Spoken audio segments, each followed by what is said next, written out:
اعطينا 5 كيلو رز ابو احمد. ليش تارك له وجاي؟ حالك ما في حدا بالقهوه، كلهم راحوا. لوين راح؟ عمي في اشاعه انه راح يفقد الرز من السوق وكل اهل الحاره بتمونوه. قوم. انا شو دخلني بهالشغله؟ لك انا جيت من شارك حتى تدبر حالك. انا اشتريت 50 كيلو وهلا رايح اشتري كمان. لا تروح، روح على القهوه شوف شغلك، امشي قدامي. لك انا بالرز ولا بهالمصيبه اللي قدامي؟ تاري الشغله جد والله. بدي اروح لحق حالي بكم كيلو رز.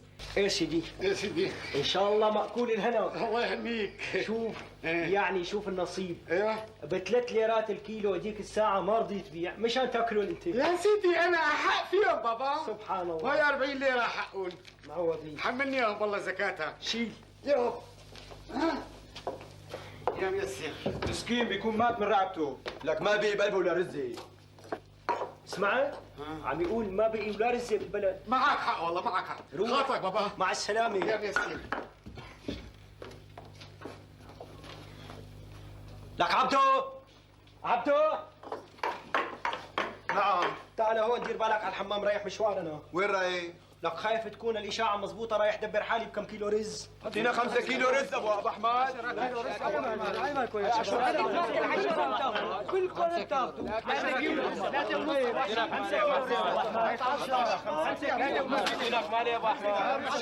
رز ابو احمد. 5 كيلو رز يا ابو احمد. 5 كيلو. لك عيمكم يا شباب. 5 كيلو رز. 5 كيلو. 5 كيلو رز ابو احمد. 10 كيلو الي ابو احمد. ابو احمد 5 كيلو رز. يا اخي طولوا بالكم كلكم تاخذوا. اعطينا 10 رز. لك شو عم تعمل فهمني بس. لك هلا بيروح دوري بدي اخذ الرزات. والله اذا شافك ابو سياح برات الحمام ليقطع راسك. لك ما في حدا بالحمام. لك اتركني هلا بيروح دوري، ضليت ساعة لاخذ دوري بالرزات. طول بالك لاسال تاجر بالجمله لشوف صحيح عم تحكي بفوت الرز ولا لا. مرحبا كيفك؟ دخلك بدي اسالك صحيح الرز خافف شويه بالبلد؟ ها ايوه طيب ممنونك كثير. سمعت شلون؟ نعم سمعت. عما يقول انه في رز بالمستودعات بكفوا البلد سنتين لقدام، بس اليوم صاير طلب شويه على الرز. لك بدي افهم مين اللي قال لك هالاشاعه؟ انا طالعتها.